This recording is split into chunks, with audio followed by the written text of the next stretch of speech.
Bom dia a todos e a todas. Eu queria, antes de mais nada, agradecer, embora ela esteja ouvindo em português, a presença da Corey Hayden, e também agradecer aos organizadores pela oportunidade de apresentar a Corey para fazer esse keynote speech no 9º simpósio da nossa associação. Eu não vou tomar o tempo precioso de que dispomos, tentando fazer jus ao trabalho da Corey Hayden, um trabalho firmemente fincado no campo CTS. Corey é professora da Universidade da Califórnia, em Berkeley, desde 2004, época em que nos encontramos nos congressos da 4S, a Associação de Estudos Sociais da Ciência. Ao longo dessas quase 2 décadas, ela foi responsável por inúmeras disciplinas de graduação e pós-graduação, ocupou os mais diversos cargos administrativos, inclusive chefe de departamento, e desde 2018 é coordenadora da pós-graduação da Antropologia Sociocultural. Seria esse o equivalente, o cargo equivalente, né? Ela é Head Graduate Advisor for Social Cultural Anthropology, da Universidade da Califórnia, em Berkeley. Já esteve convidada em inúmeros eventos, tanto nas Américas como no mundo afora, em lugares tão diversos como Nova Delhi, Berlim, Joanesburgo, Paris, Portugal, em Coimbra. Nessas 2 décadas, eu acompanhei, sempre com vivo interesse e grande admiração, com maior ou menor proximidade, mas sempre também aprendendo com o trabalho de uma intelectual da estatura de Corey Hayden. Ela sabe como poucos combinar o engajamento político e o envolvimento consistente na criação de conhecimento com a abertura na análise do que ela busca e encontra no mundo da vida. Durante vários anos, Corey Hayden estudou o mercado farmacêutico no México e também na Argentina, para criar conhecimentos que, ao se localizarem lá, também iam além de lá, não só situando-se em outros países e localidades latino-americanas, mas também se traduzindo para todos aqueles que se interessam pelos estudos CTS em todo o mundo. Estas são algumas expressões que Corey Hayden usa na construção de seus textos. Uma ciência que pode e deve devolver. Ontologia aplicada. Igual, mas diferente. Sem patente, sem genérico, sem pirataria. Da ligação ao contágio sem contato. Essas expressões apontam e se convertem em poderosas ferramentas para problematizar, na materialidade de cada caso, o que ela configura em seus estudos. Entre os tópicos que podemos encontrar em seus escritos estão a relação entre o manejo de patentes no mercado farmacêutico e a soberania de países como México, Argentina e Brasil. A produção de semelhança farmacêutica que gera e prolifera diferenças. O regime de consentimento para a participação em pesquisas por altruísmo e a mudança da ênfase de diálogo para distribuição. A fixidez redutora dos blocos de construção de nosso pensamento, representados por coisas que passam por traduções e transformações. A ideia de que, se um medicamento não está mais sob patente, ele deve residir no domínio público. A problematização de movimentos de expansão do público e dos bens comuns, tipo Creative Commons, copyright, que retórica e conceitualmente podem estender o trabalho normativo dos próprios regimes de propriedade que procuram contestar. Os efeitos de domínio da propriedade intelectual e seu corolário, o domínio público à luz de uma política viável da cópia.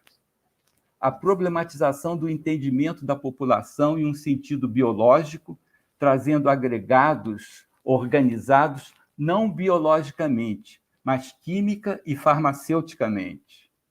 E, finalmente, o retorno da multidão como uma questão de apreensão. Esta é uma lista um tanto arbitrária de tópicos para mostrar a amplitude e o alcance ontoepistemológico, político e econômico da obra de Corey Hayden. Sua pesquisa mais recente envolve ferramentas admiráveis para trabalhar as teorias de multidões, inspiradas por autores do final do século XIX, Gabriel Tarde e Le Bon, os mais conhecidos franceses. Aqui, ela também enfrenta o desafio de compreender como as multidões, as crowds, se juntam e se dispersam na internet. Bem, sem mais delongas, eu passo a palavra para Corey Hayden. Without further ado, Thank you. I pass the floor to you.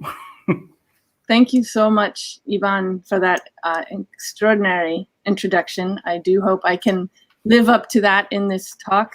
It's really an honor to speak with all of you today, and I want to thank Ivan for the invitation as well. Thank the organizing committee too. I also understand this talk is being simultaneously translated.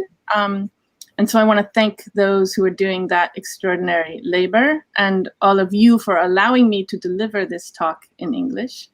I am just sorry we're not meeting in person, but the reasons we cannot do so are part of what concern me in this talk. So I want to start, first slide, please. With the question of politics and which politics today. Next slide, please, Ivan. Thank you. Science is politics by other means. That is an axiom that was once offered as a provocation, though it no longer seems like much of an argument at all in today's world. If we could have the next slide. Not sure if it's working. But I have started thinking about that provocation, science is politics by other means. I have started thinking about it again because the world in which we live is issuing some urgent provocations to us right now.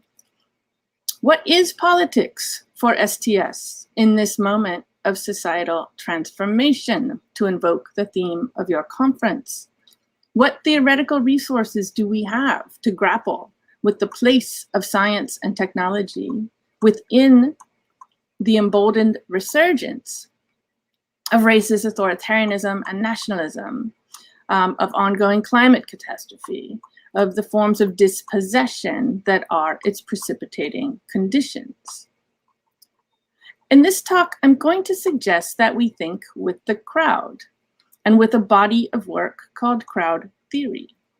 Now, that term crowd calls to mind most readily, I think, images of bodies in the street, aggregations pulsating with energy, perhaps as a force of radical democratization, perhaps as a racist mob, perhaps a joyous moment of collective effervescence, and many more things on top of that, as we will discuss.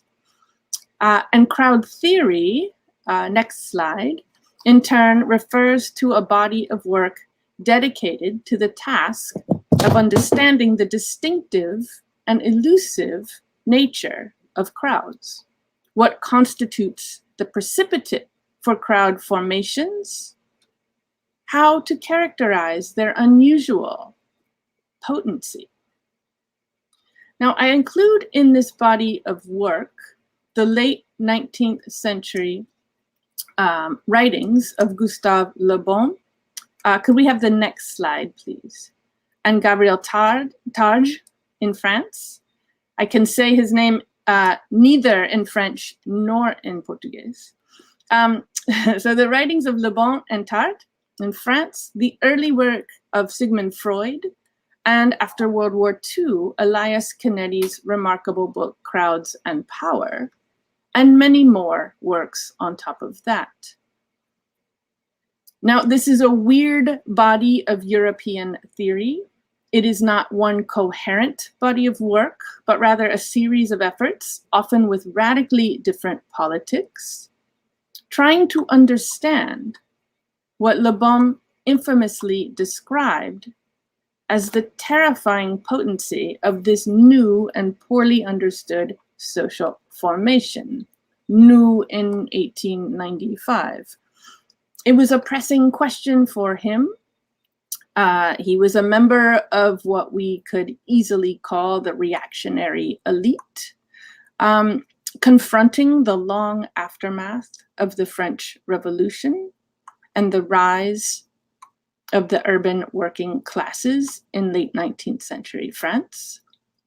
Le Bon wrote in awe and fear of the crowd's potency, its threat to destroy society as he knew it and desired it to be ordered.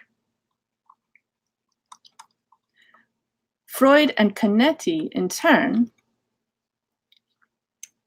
were contending with the violences prior to and following the two world wars, evident especially, but not only, in the power of a leader to magnetize masses to such devastating effects.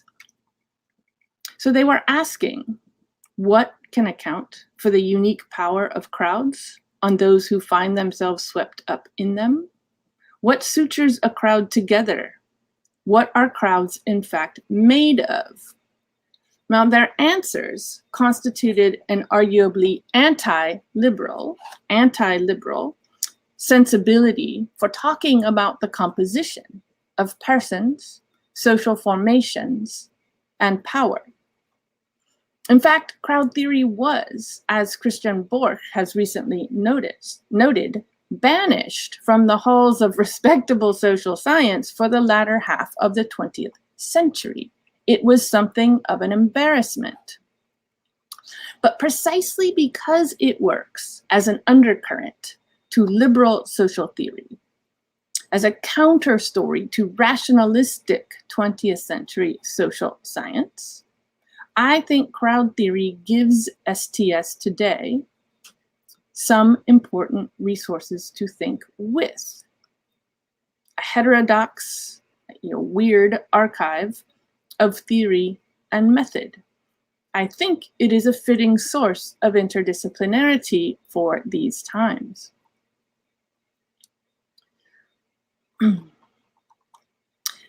Now, to think with the crowd is in some senses already a provocation. After all, one of the defining occupations or preoccupations of some of this late 19th century French crowd theory was the crowd's constitutive irrationality. This is certainly the case for Le Bon, who argued that when we find ourselves in crowds, we lose ourselves. We lose our rationality, our individuality, our capacity for rational discernment. We are instead vulnerable to others and vulnerable to suggestion, imitation, the forces of what he called emotional contagion. Now, Le Bon's concern was suffused with an unabashed colonial evolutionary racism, which makes him hard to embrace, certainly. Entangled with this evolutionary racism, he also drew on the emerging insights of experimental research on hypnotism and somnambulism. The latter provided a language for how otherwise rational individuals might, in a crowd, be capable of extreme or irrational actions and behaviors. And this is why Le Bon suggested that once a man finds himself in a crowd, he falls several rungs on the evolutionary ladder. Now, Gabriel Targe, a notably more complex thinker, forged an entire social theory on the basis of the principle of imitation suggestion. So far from treating our susceptibility to others as a pathological weakness, he argued that imitation lay at the foundation of all sociality, human and otherwise.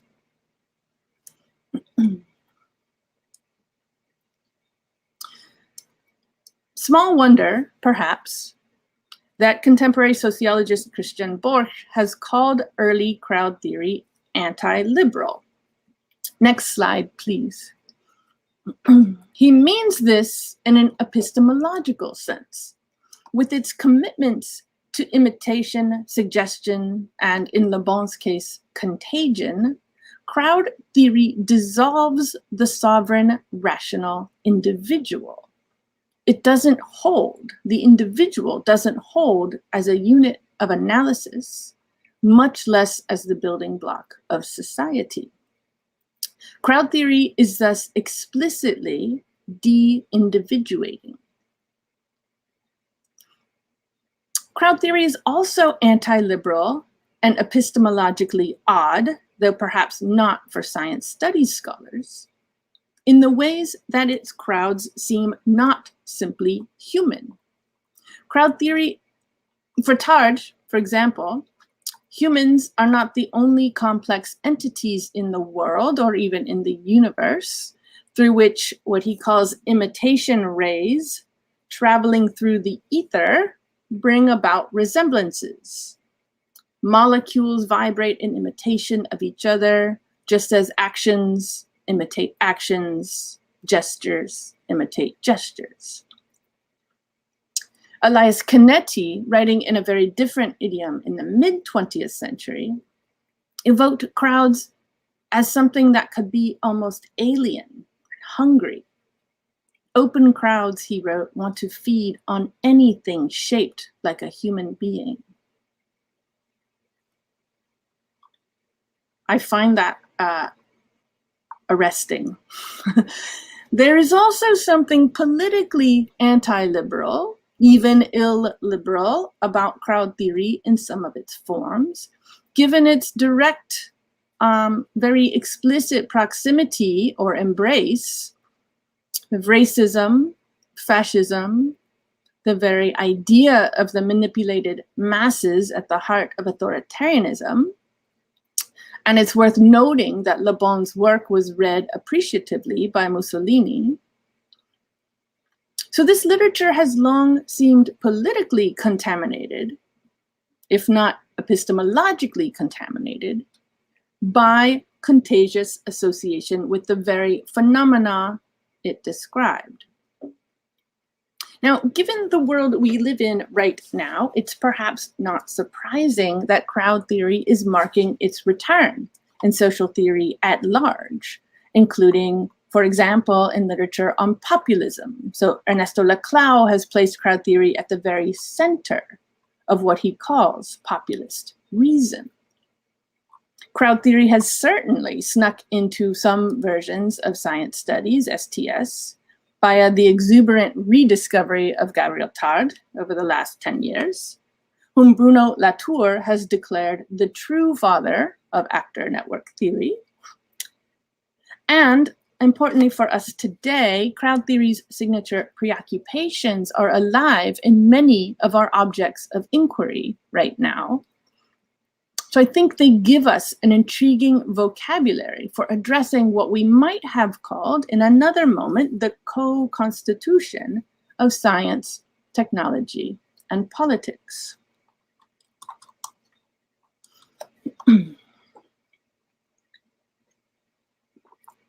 Now, I'm just checking to make sure that I'm not going too slow or too fast. So please feel free to let me know in the chat if I should adjust my pace at all. I'll continue though. There are many arenas where we as STS scholars might find crowd theory's preoccupations and anxieties animated today. Certainly, it's almost over-determined if we think about COVID-19, the pandemic its intensifications of the relation between crowd and contagion in so many registers. We think about social media as a crowd precipitate, and we think about the ways that both are entwined in the resurgent authoritarian political formations we see at work today. Now, I will turn to those concerns in a minute, but I do want to take a little detour and say that what first delivered me to the doorstep of crowd theory was neither of those things, but rather, next slide, please, the famous or infamous Dr. Simi. Now, Dr. Simi is the commercial avatar, next slide, please, and alter ego of a Mexican pharmacy entrepreneur, generics manufacturer, and aspiring politician, or at least a Simi politician, named Victor Gonzalez Torres. They are a hybrid entity, emerged as a major pharmaceutical commercial force in the early 2000s in Mexico and remain very important. And this was a moment in the early 2000s when the government began to allow private pharmacies to sell cheap generic copies of leading brand drugs for the first time. This was part of a new politics of access to affordable medicines. Now, Dr. Simi, hybrid figure, also emerged as a political force. And Dr. Simi / Gonzalez Torres ran for president even in the year 2006. Now, there is a lot going on here. It's a very long and complicated story, but I want to at least try to evoke why crowd theory became something helpful to me as I tried to understand these political pharmaceutical reverberations, what I call Dr. Simi's Simi politics.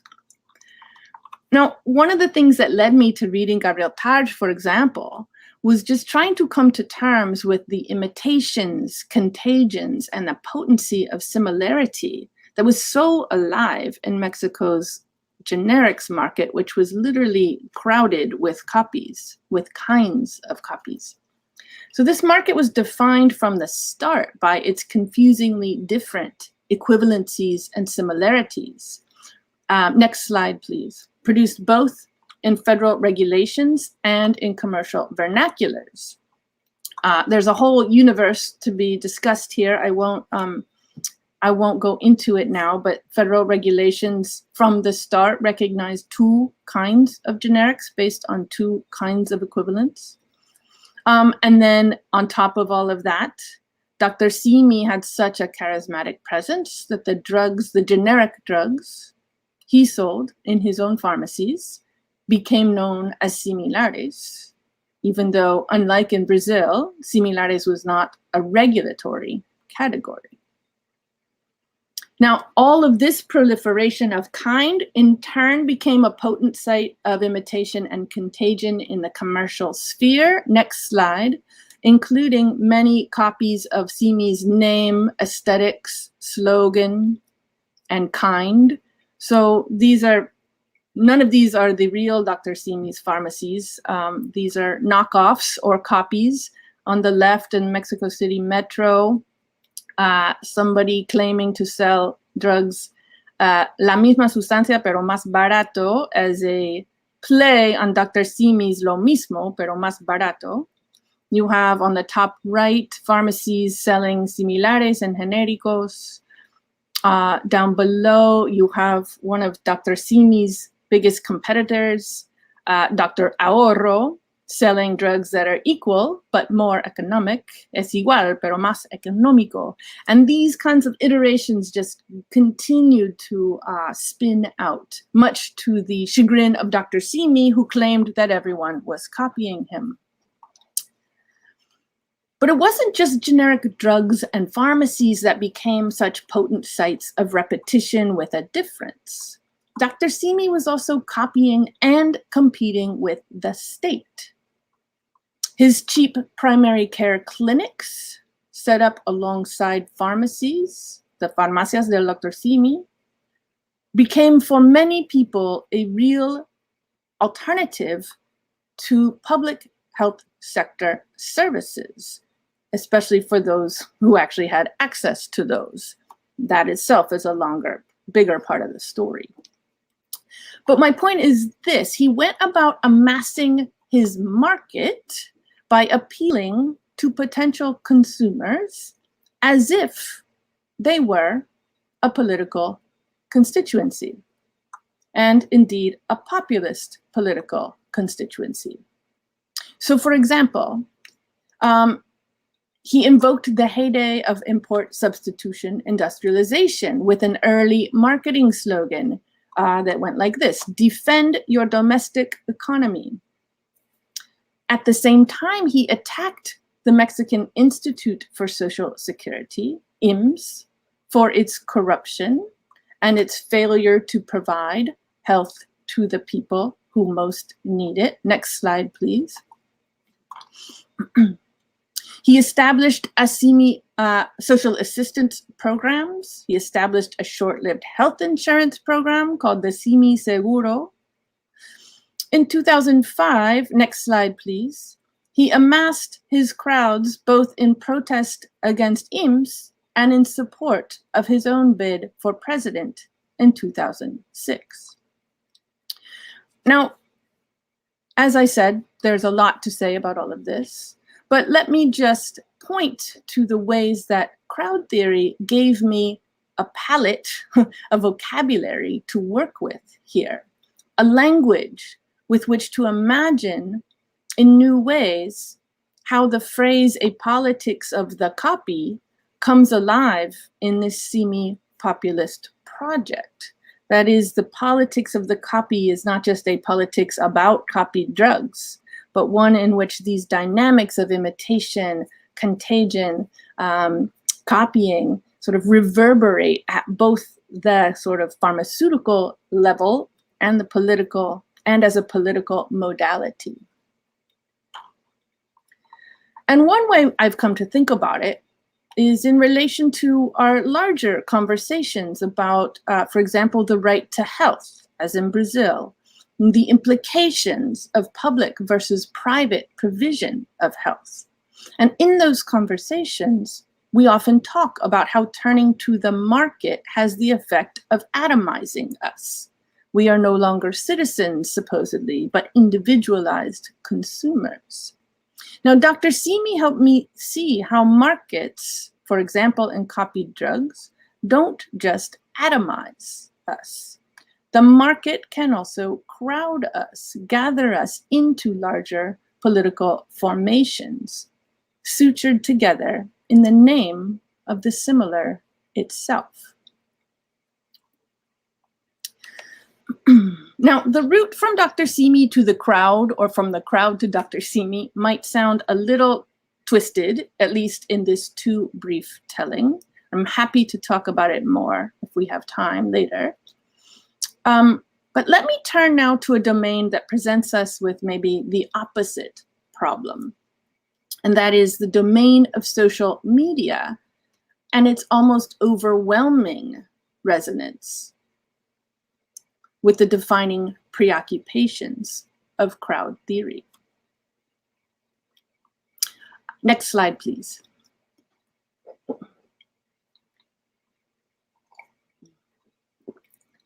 Once you immerse yourself in the idioms of the crowd, it becomes absolutely impossible not to think about Facebook, WhatsApp, YouTube, Twitter, TikTok, etc. These engines of platform capitalism are literally constituting selves and political and social formations in ways that make it hard to know where the undersea cables, the venture capital, and the algorithms stop, and where the crowds begin. We simply cannot address the ways that social media's algorithmic data collection, its transit of affect, of affinities, of information and misinformation, work in us and through us at so many scales without speaking the language of crowd theory. So let me just offer 3 brief examples. Next slide, please.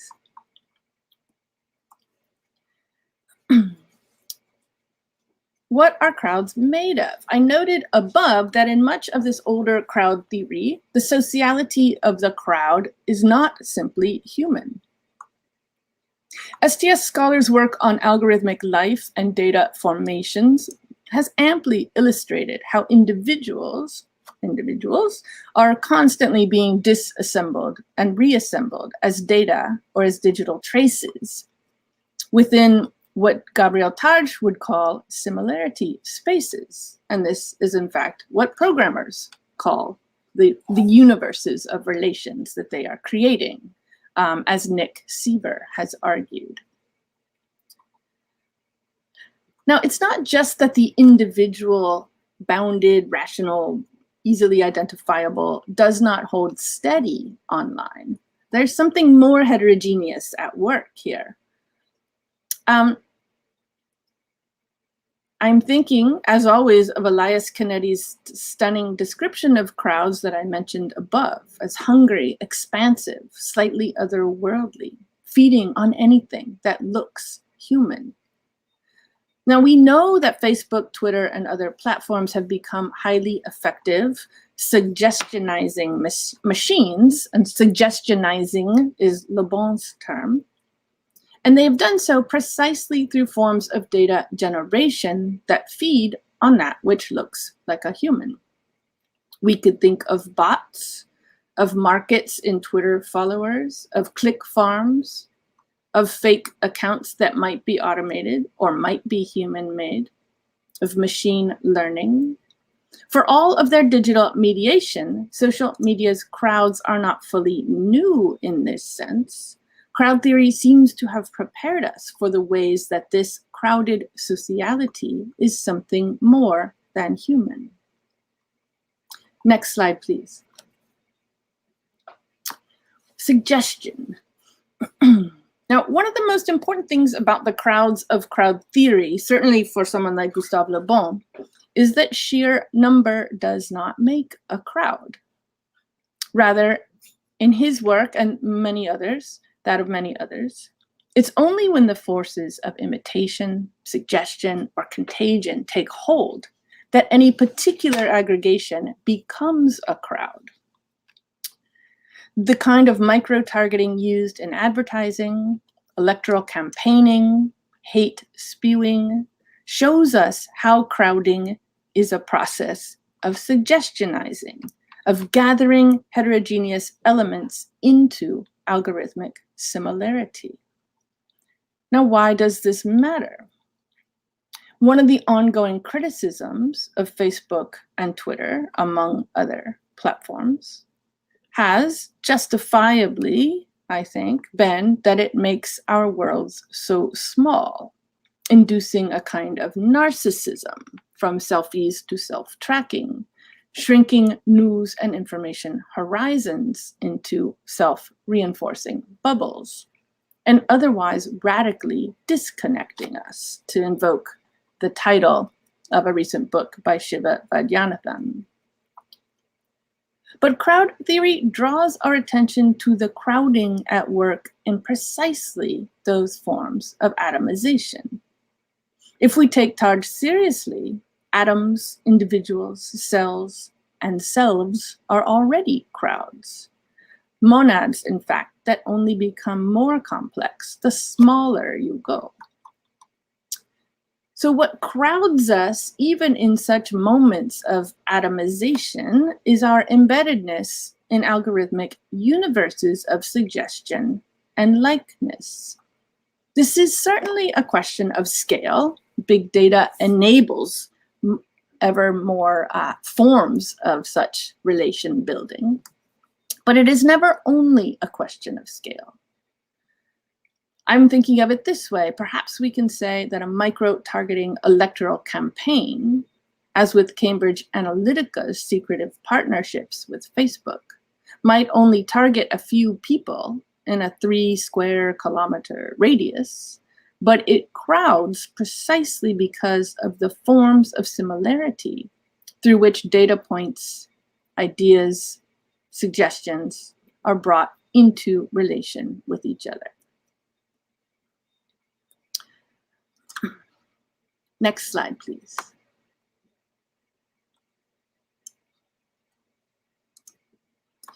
Now, emotional contagion is one of the principles that prompted the disavowal of crowd theory as a serious intellectual enterprise certainly for many sociologists and social theorists. That principle, however, lived on and lived a very robust life in the domains of experimental social psychology. Now, this principle in turn lies at the heart of how social media companies work. Facebook's business model, after all, is based explicitly on the monetization, even the weaponization of emotional contagion.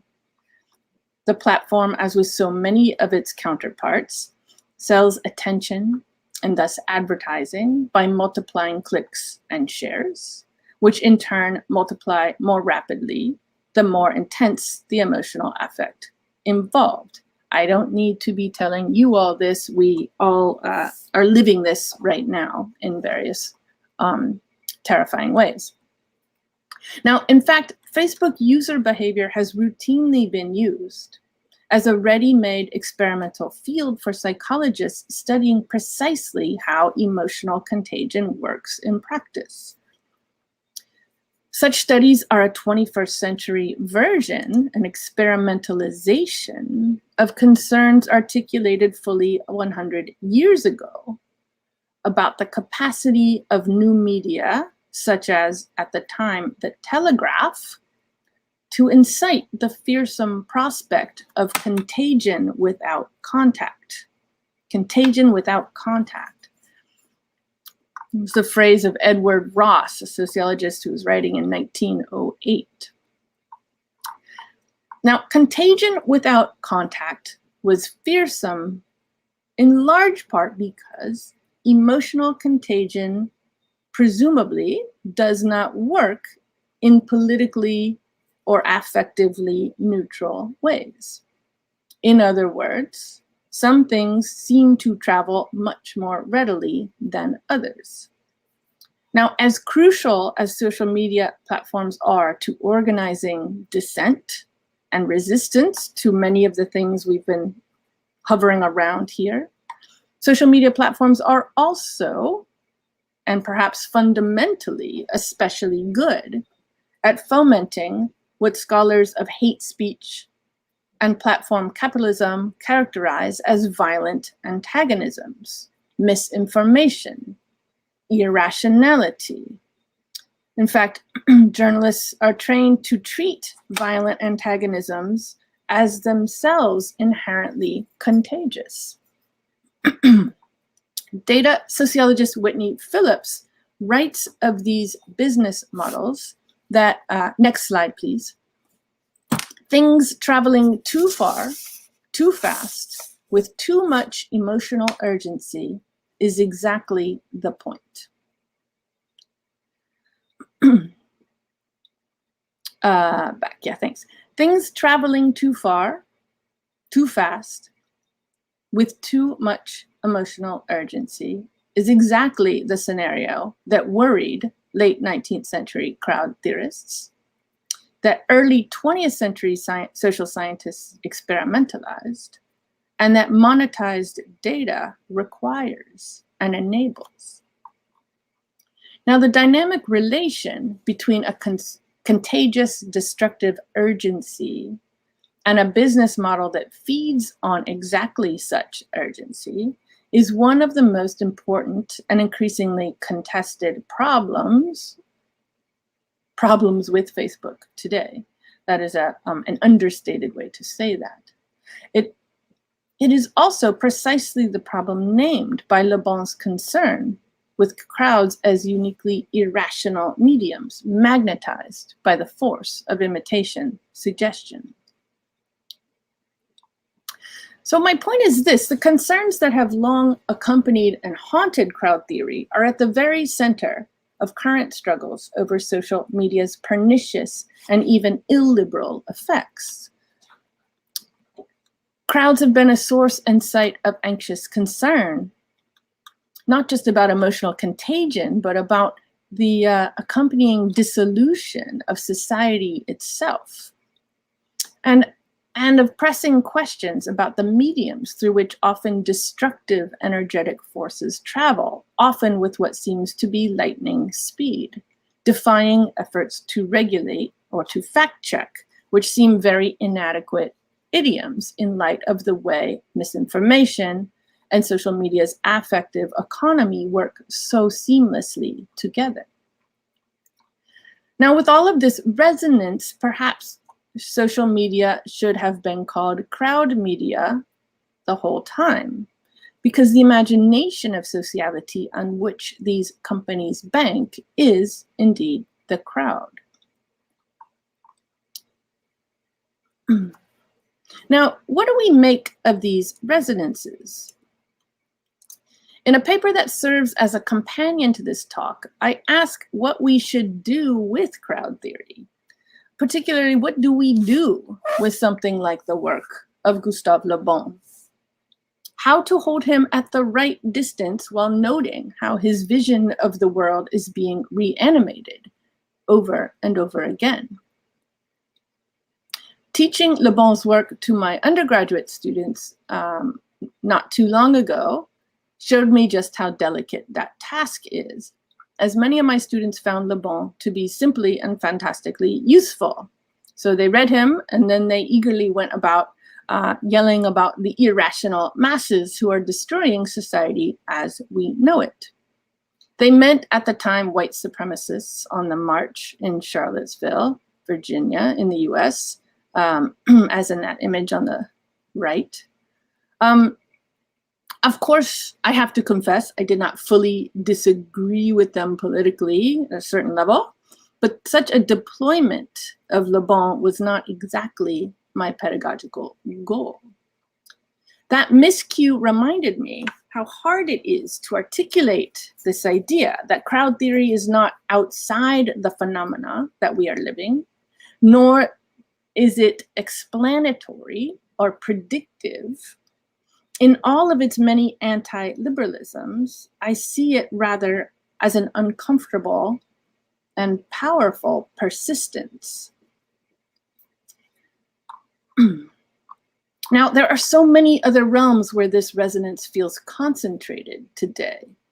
The COVID-19 pandemic has intensified, multiplied the relations between crowd and contagion in more ways than I can even enumerate. Next slide, please. There is certainly its deadly transmissibility through the crowded, simple act of breathing together, or what Timothy Choi calls conspiration. And we need this. We have found how badly we need to be able to breathe together in order to live, in order to think, in order to thrive, in order to mobilize, right? There are also, of course, at the same time, the ways that conspiracy theories about the virus, about masking, vaccines, and treatment have become another highly charged, lucrative force of transmission and contagion for social media platforms. And this image is from an anti-mask protest in Montreal, where they too are arguing that oxygen, breathing together, is essential. Now, this incredible fusion of conspiracy theory around masking and of the contagious nature of the virus itself have, of course, become one entangled problem. Next slide, please, which has fueled the World Health Organization's concern about what they have been calling a dangerous infodemic and misinformation. And then to this, we should add the ways that such conspiracies and the mediums through which they travel so efficiently have become such indispensable fuel for authoritarianisms in many places. Now, finally, though it's certainly not the last point we could draw out here, but it is the last thing I will say as part of the formal talk, I keep returning these days to Elias Canetti's haunting observations in crowds and power. Now, Canetti was passionately interested in the experience of being within crowds, and somewhat like Le Bon and others, he was deeply impressed by what happens when one is caught up in its force. But his work is very different from that of the earlier crowd theorists, with their idioms of imitation, suggestion, contagion. He offers an entirely different poetics. Given recent events in Brazil, I have been revisiting his thoughts, for example, on inflation as a crowd, a phenomenon, he says, made of money and people simultaneously. In an inflation, Canetti says, both money and people are exalted and depreciated in the idiom of the million. He writes, in an inflation, the unit of money suddenly loses its identity. The crowd it is part of starts growing. The larger it becomes, the smaller becomes the worth of each unit. He notes then the political devaluations that can follow, as with the German National Socialist devaluations of Jewish people in interwar Germany. We might also note the potent crowd formations that emerge in protest of such hybrid devaluations. He offers a similar language, or similarly odd language, for characterizing the forces that will, as climate change intensifies, increasingly come to crowd us all. He writes of the sea and forests as crowds. And most arrestingly for me, writing from a state that has been on fire for the last several years, as is the case, I know, in large parts of Brazil, Canetti writes of fire as a crowd. It's not a metaphor. Next slide, please. He writes, fire's attributes are the crowd's attributes. It's the same wherever it breaks out. It spreads. It's contagious and hungry. It's multiple, destructive. It has an enemy. It dies. It acts as though it were alive and is so treated. This is not an analytic, but it is something that I return to over and over again. Perhaps it is an analytic, an ontology, provocation. Now, unlike Le Bon or Freud, Canetti, in fact, did not seek to understand the specific nature of these formations or to explain what makes them behave the way they do. Rather, he set out to evoke, and hence, in a way, to make strange the way crowds work, what they are made of, what they feel like. And in so doing, he issues his own provocation, as I read him today. To think with the crowd is to expand our vocabulary in ways that, as with any good interdisciplinary thinking, bring to our attention persistent, existing, and even, perhaps most importantly, uncomfortable or discomforting idioms. I'm going to stop there, and I hope that we have a lot of time for discussion, questions, and thank you so much for your attention.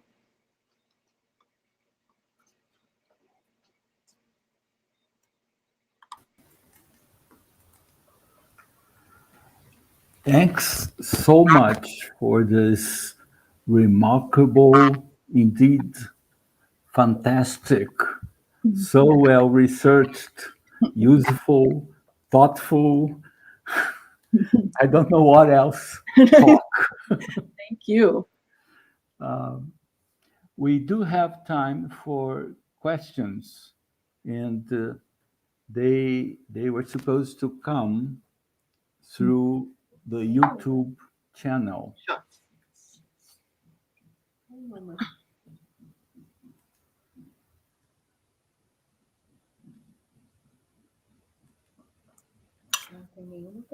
As questões podem vir pelo canal do YouTube.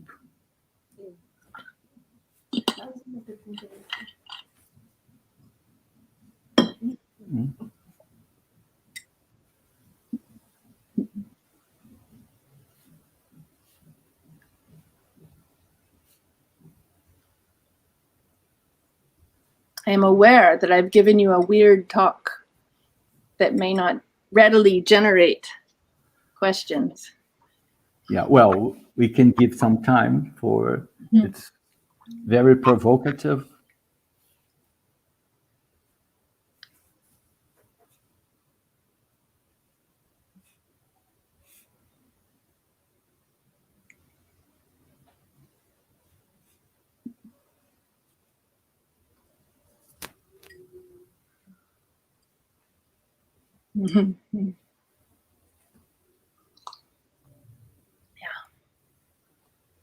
For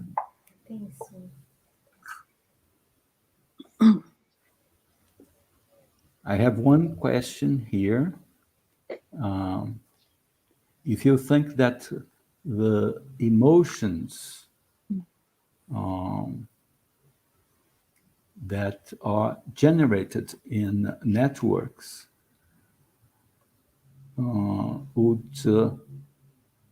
would be or would serve as a sort of market reserve for tensions.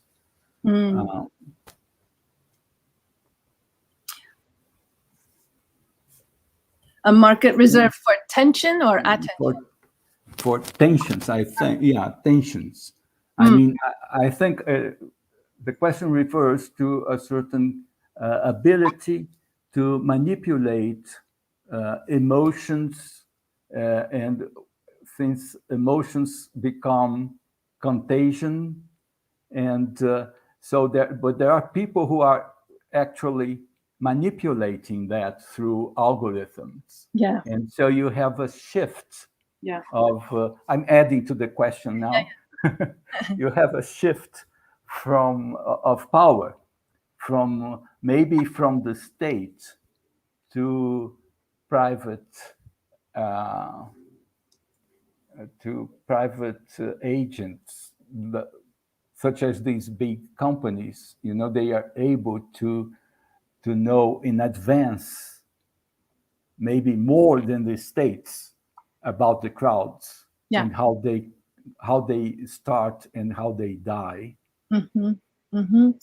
Yeah, absolutely. I mean, and I see Daniela's question in the chat as well, and I think there are ways to connect those two questions, which is that on the one hand, I have hewed very much to the sort of the depressing, the danger, the violence that we see transiting through these networks, and those networks are not in the least bit neutral media through which pre-existing feelings or ideas travel. I think we're firmly in the territory here of new media theory and Marshall McLuhan and many others who have noted the degree to which mediums produce their own message in a way that the medium becomes central to the message traveling through. And in this case, it's not just information, it is capital. These networks are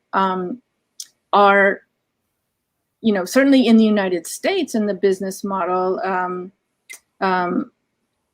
is precisely that the cloud, so to speak, the space up there that gathers all of the things in the ether, is really a metaphor for private ownership, for the accumulation of private capital. And so part of the danger and the power of social media platforms is their ability to fuse this sort of tremendous affective charge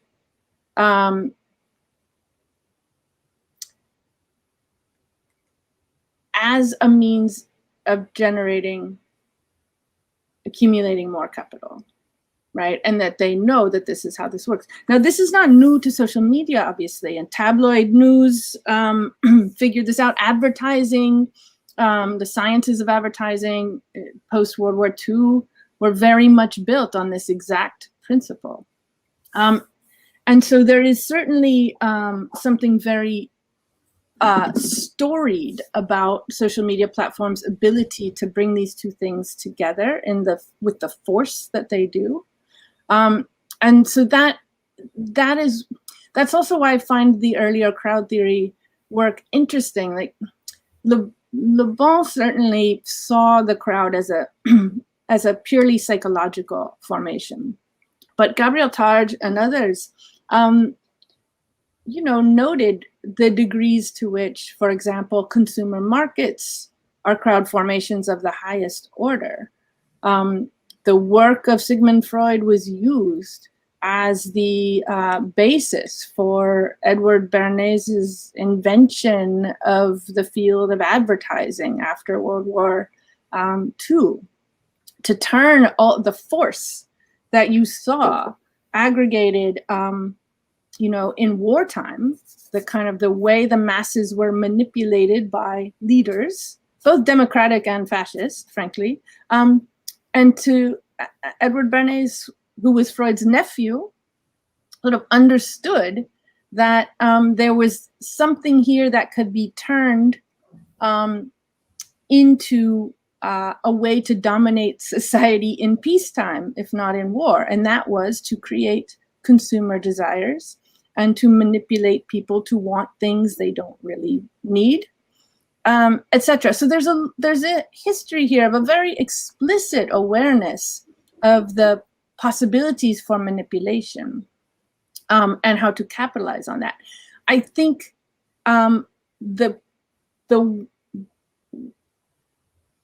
if Facebook is manipulating us, we are also participating.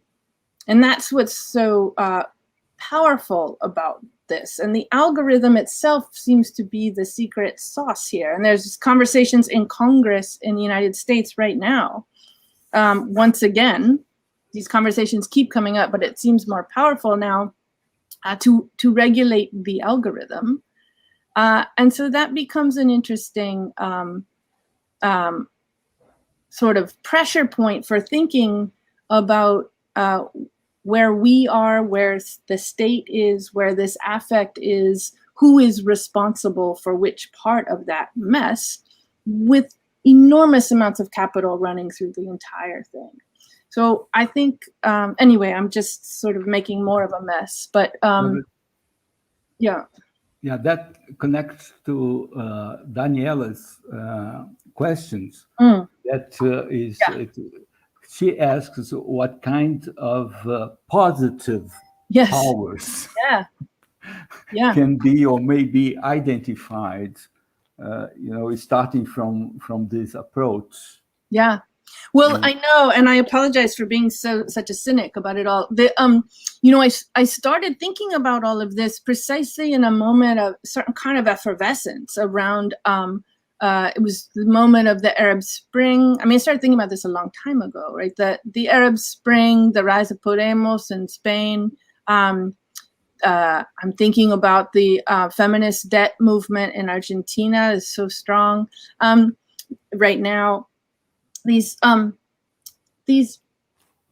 moments that seemed like there was an extraordinary potentiality, the Occupy movement, that social media was going to enable enormous kind of forces of resistance, of demand for radical change to finally coalesce and to to do something.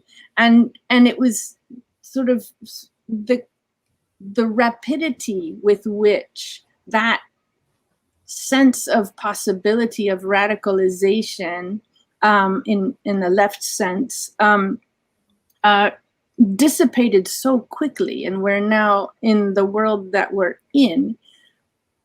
At the same time, though, there is certainly no,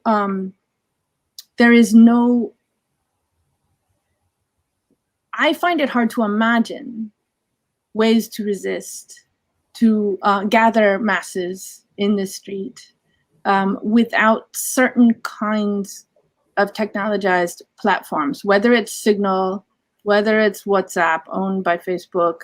And I know that people are finding ways to communicate with each other that don't necessarily run through these highly capitalized suspect platforms, but it's very difficult to do so. But that said, there is also, I think we have, well, everyone's experience in this pandemic, the authoritarian pandemic, has been different, but you know, the social media aside, one of the things that I think so many of us have rediscovered, is the power of being in a crowd, physically or at a distance, in ways that are absolutely necessary. And I think having been isolated from each other in certain ways, physically at least, for as long as we have, has brought the crowd as a physical formation back into view as something not just terrifying, but also exhilarating, necessary, politically and socially. And so there's that, Daniela, just in the sense that much of, so someone like Canetti, even Le Bon, you know, he's in awe of what it feels like to be in a crowd, even as he's scared of it. Canetti as well is sort of giving us language for the sort of unexpected and extraordinarily powerful affective dimension of being in a crowd. I think there are very interesting, back to social media though, crowd formation mediated by technology, there are very interesting movements where people are attempting to reconfigure the relation between the dominant form of affective transit, the transit of affect in social media and politics. For example, arguments around algorithmic transparency would be one, a kind of reformist, you know, we have to get in and actually demand that these things should be treated as public goods and need to be managed as such. There are movements around tech refusal, which are not simply nihilist or naive, but very smart about how we carve a different path through the platforms that are offered to us. You know, so I think there are ways to engage the technology that respond to Daniela's question. And I think there are also ways to capture. I didn't show slides of the millions and millions of people who marched against anti-Black racism following the death of George Floyd. Those were extraordinary moments of social media fueled or enabled crowd formation that were making incredibly important and effective demands on a world that was not always ready to listen. So there are many ways into this question, and I did give us a slightly sad sad and cynical version. It's true.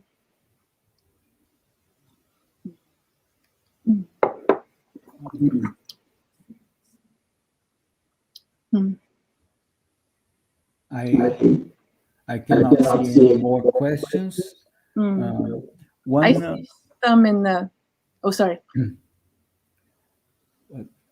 There is a demand for you to, oh yeah, no, there is one here.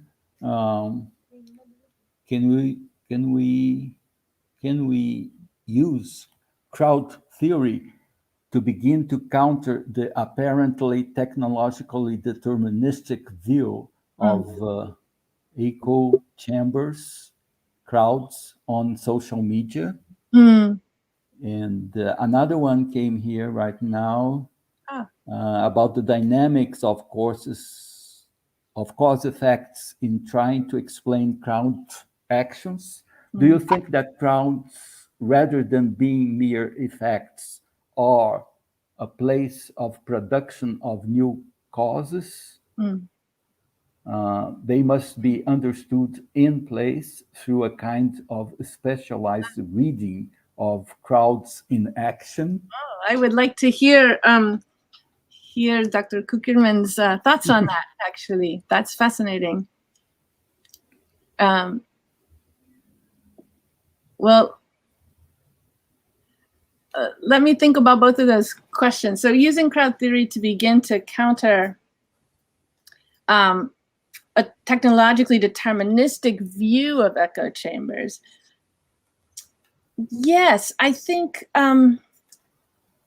yeah, technological determinism in this story is a little, is rearing its head in the way I have talked about this a little bit. And I think one of the things that's interesting about crowd theory is the way that it, again, gives us an ontology, we might say, that's very, that mixes up the universe that technological determinism rests on. It's hard to find the line where they're sort of people on one side and the technology on the other. And so, you know, the figure of the echo chamber is both, I think, incredibly real and deliberately engineered. You look at, for example, a moment in the history of YouTube not too long ago when they literally changed their algorithm in order to keep people watching longer. They just wanted eyeballs on the screen longer and for more and more hours, and they achieved that. And the effect was to pull people into these rabbit holes in a way. And so you hear a story like that, and you think like, the algorithm does this to us, and yet, and it's hard to counter this idea that we are sort of imprisoned by whatever world this place is spinning. Crowd theory is interesting because the crowd itself, and much of this work, is the medium. It's the crowd that's the medium, not the technology per se. And I think that itself is interesting and opens up a sense of seepage, or of a kind of sense of opening, that that crowds are not, first of all, predetermined either. So it's not a socially determined phenomenon either. And that crowds, we are constantly being crowded. But we are also crowding ourselves. We like things, we go from one site to another, we follow academics on Twitter, we buy things, unfortunately. right? And all of those actions kind of continually place us in different sorts of relations to ourselves, to the world of commodities and ideas and groups and algorithms that we cannot see or access. Those things are shifting all the time.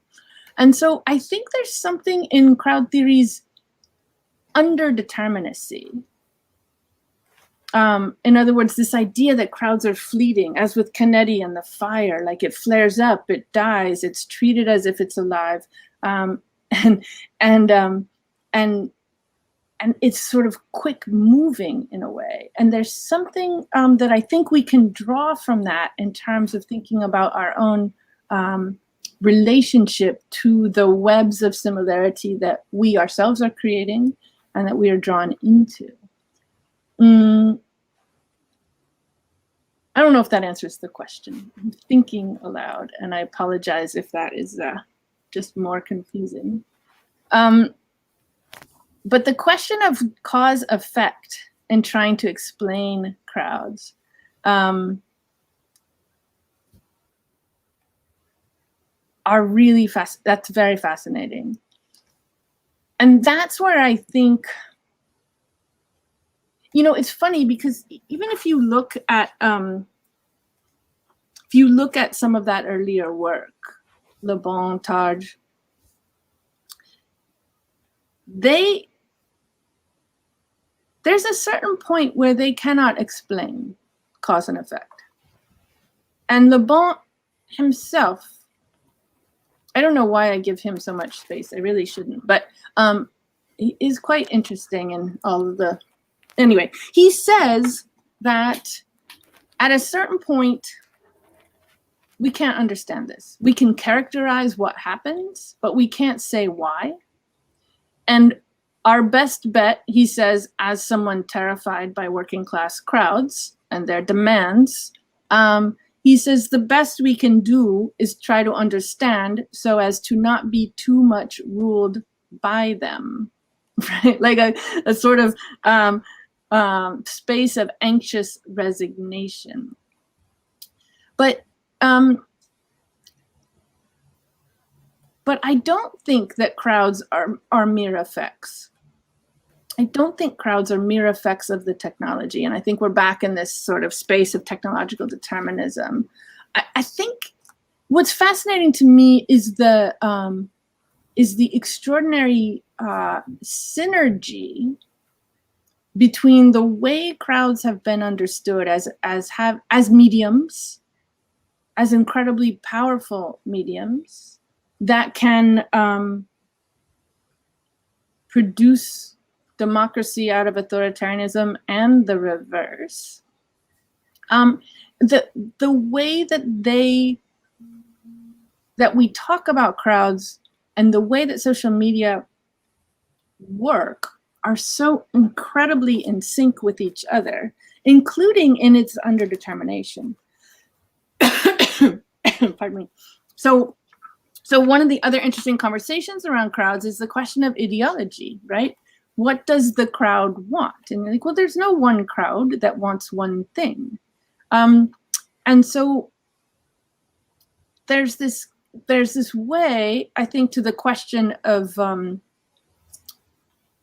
crowds being understood in place and in action is exactly right. And I think there is, even embedded within crowd theory, an understanding that crowds can just sort of emerge almost unexpectedly. You don't know how to predict when they will come up and what it is that provokes this sort of cause. You have someone like Freud who's very interested in the place of the charismatic leader, right? That's a whole dynamic I didn't even really talk about. But a lot of the crowd theory is about that relation between leader and mass. And this is where certainly the relation of hypnotism and somnambulism comes into the story. It's not social media manipulating the masses, it's a leader manipulating the masses. But the other thing that's interesting to me about crowd theory is the horizontality of the crowd as well. And its distributed nature, which again is the promise of social media, is its horizontality, even as we know that's not exactly how it works. But I think I think a specialized reading of Crowds in Action is a perfect way to put what we need to do. I think that's brilliant. Yes. Yes. We have another question. Do you think that crowds and these crowd technologies undermine our capacity to have mediated dialogues, more structured forms of communication? What kind of, what would be an example of that? I mean, I'll say what I think you mean by mediated dialogue or a more structured form of communication. What I associate with that is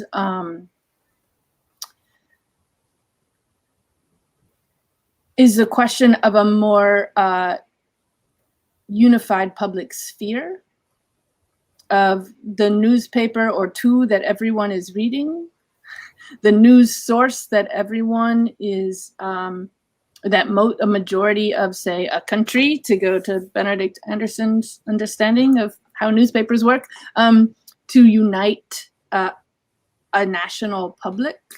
And I don't know if that's what you mean, but it does seem like this is the effect that certainly Facebook, for example, in the Philippines, Facebook is the primary source of news for most of the country. That's an astonishing fact. And I don't think it's that unique, actually. And so there's that fact alongside the fact that newspapers increasingly are having to compete in the same world of metric-driven online readership, where reputable newspapers, mainstream newspapers, they either have paywalls, you have to pay to subscribe and get access to that kind of more vetted and structured communication, or they are working on the same kind of model that Facebook does, where clicks and shares and ad revenue are keeping them afloat. And so maybe more than social media per se, it's the business model that's driving online news, I think, is fully transforming the very notion of a mediated dialogue or a structured form of communication, for sure. I think embedded in that question, or in my thoughts about it, is how we have traditionally talked about the difference between a public and a crowd. And that's sort of under the surface of this talk for me as well. I've long been interested in how publics are constantly being constituted and pardon me, decomposed and recomposed through different means. And in much of this literature on crowds, there has been a very strong dividing line between the Habermasian form of a rational public, of rational discourse, and the and the irrational crowd. And I think we are starting to see that our politics are crowd politics, that politics is based in the crowd right now. And I think this work, gives us a language for experiencing that. I'm not sure that it explains it or tells us what to do. Pardon me, I need to drink a bit more hot water here.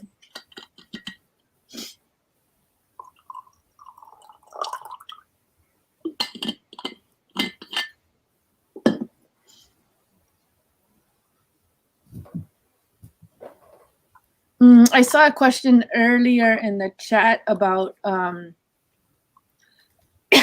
asking me to please do your theoretical argument. What I'm talking about. Yeah, what is my argument about interdisciplinarity? I was avoiding that one earlier. I think I'm trying to, I'm still trying to work out for myself how to characterize the relevance. Like what is, you know, as I said at the end of the paper, what do we do with this? What do we do with crowd theory? I don't see it as explanatory. I see it, excuse me, you know, I see it as almost giving us a language and a way to attend to questions that we have long attended to. For example, so this will be a long way around to your question, I hope. I started my generics project, for example, trying to understand a new politics of access to medicines in Mexico, very much with Brazil in mind. Of course, Brazilian politics of medicines are famous for having reconfigured a kind of global politics of health and of the copy, and of a kind of public politics of health. So there's the public again. So I came in to Mexico knowing that there was a new market for generic drugs, that generics were being allowed to be sold for the first time, which is a whole other story. And I was wondering, I was curious, you know, if this was going to be a public politics of health. Is this going to articulate with a certain rhetoric around national sovereignty and a certain pushback against TRIPS and WTO? And it quickly became apparent to me that my frameworks around public politics, the state versus market, we all know that these binaries fall apart all the time, but nonetheless,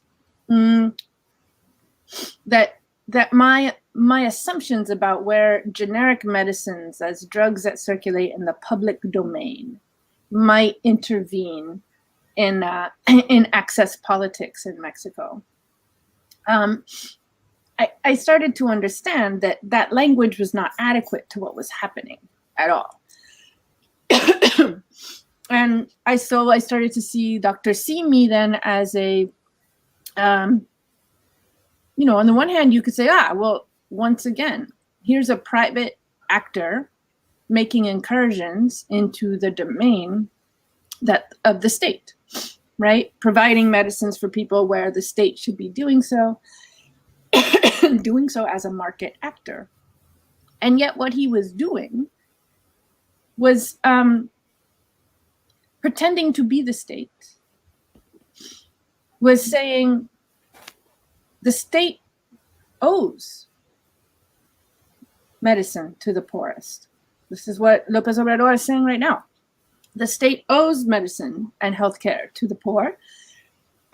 They are failing to provide it, and I will do so instead.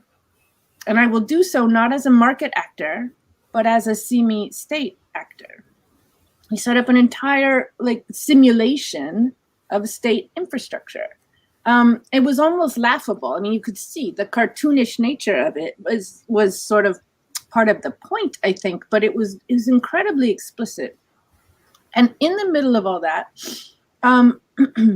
you know, I started to realize that somewhere in here, the dynamics that theorists of populism draw upon, that are so tied to dynamics of copying and imitation, were somehow cutting through the language I had available to me of public versus market, of neoliberalism, versus a kind of state provision of health, for example, and that I needed some other thread.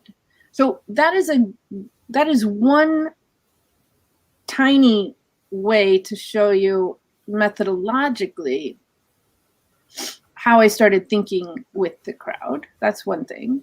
But in terms of interdisciplinarity, I was being a little loose with that and just in deference to the theme of your conference. But I do find it incredibly useful in this moment to look to a body of theory that is not my own. It is not the one I was trained in. It is not a language that I was familiar with before. And also to take seriously how many of the concerns that animate us right now, politically, technologically, precisely in this nexus of crowds and social media and authoritarian politics, that we do not, that there's much that's intensified and concentrated right now, but that there is in the 20th century a history of work, not just on crowds, but also in media theory, that have been rehearsing and contending with exactly these dynamics for some time now. And so it's not to say, oh, they figured it all out and we have an explanation. It's to say that for me, interdisciplinarity is in many ways about learning new languages and a new epistemological starting point to take seriously what other modes of inquiry take as their starting points, what they take as their relevant questions, the world that they paint for us. Each discipline kind of paints in a certain palette. And so for me, crowd theory becomes a source of interdisciplinarity because it is not a familiar discipline to me, I'll put it that way. And because it, I think, provides, as I said, a strange language from which to ask methodological and theoretical questions that I did not have a language for prior. So I hope that helps explain what I mean anyway.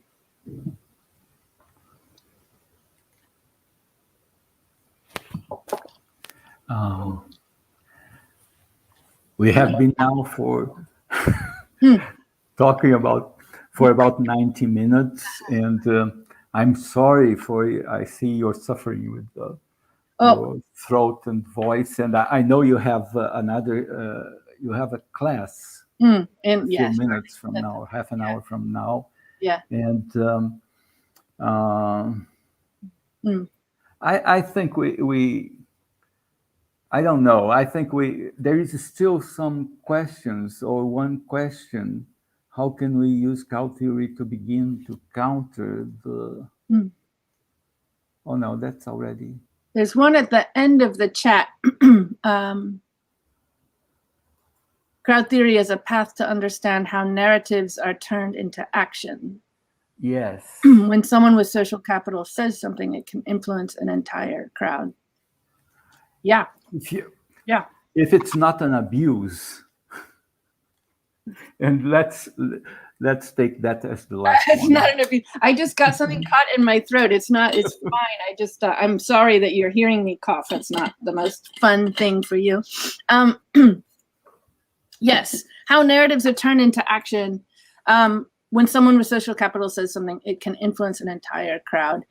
Absolutely. There is quite a lot of attention paid in this literature to that dynamic of a charismatic presence who can sort of magnetize a crowd at a distance, always or often. And we do have this entire amazing economy of influencers, which is quite extraordinary. It's also the case, this is where the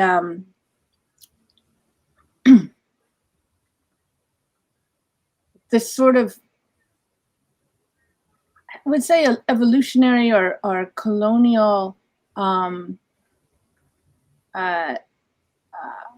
entailments of crowd theory are so much in the mix here. So you know, in anthropology at the turn of the 20th century, late 19th century, often spoke in this language of sort of primitive participation. That so this is a primitivizing language that says that, you know, civilized, rational people think, and primitive others can only act, right? And this is part of the whole sort of embarrassing but revealing dimension of crowd theory, that it placed this emphasis on action over thought, and so one of the defining features of crowd theory and some of the older French work is that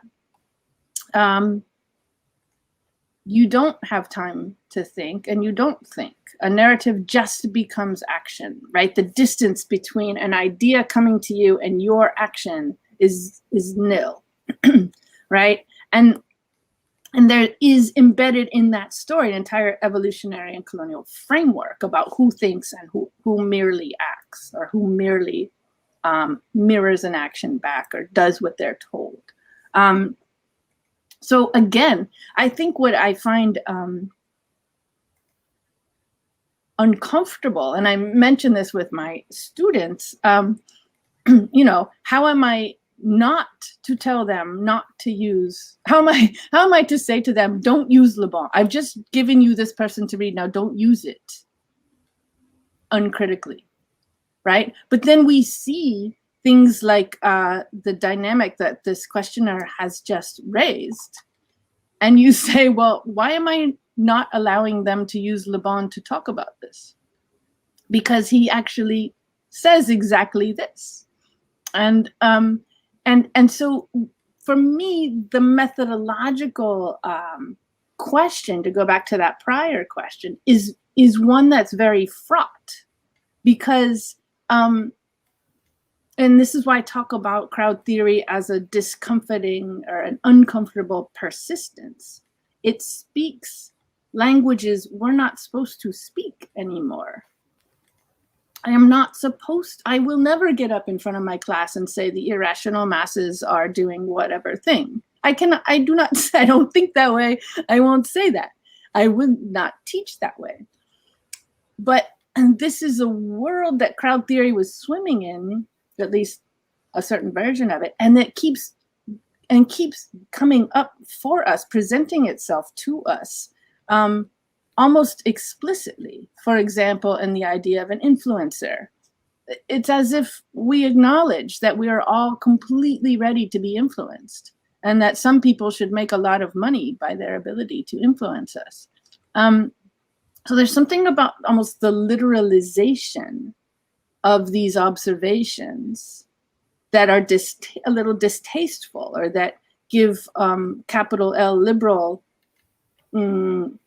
thinkers, unfortunately, myself included, probably some disquiet.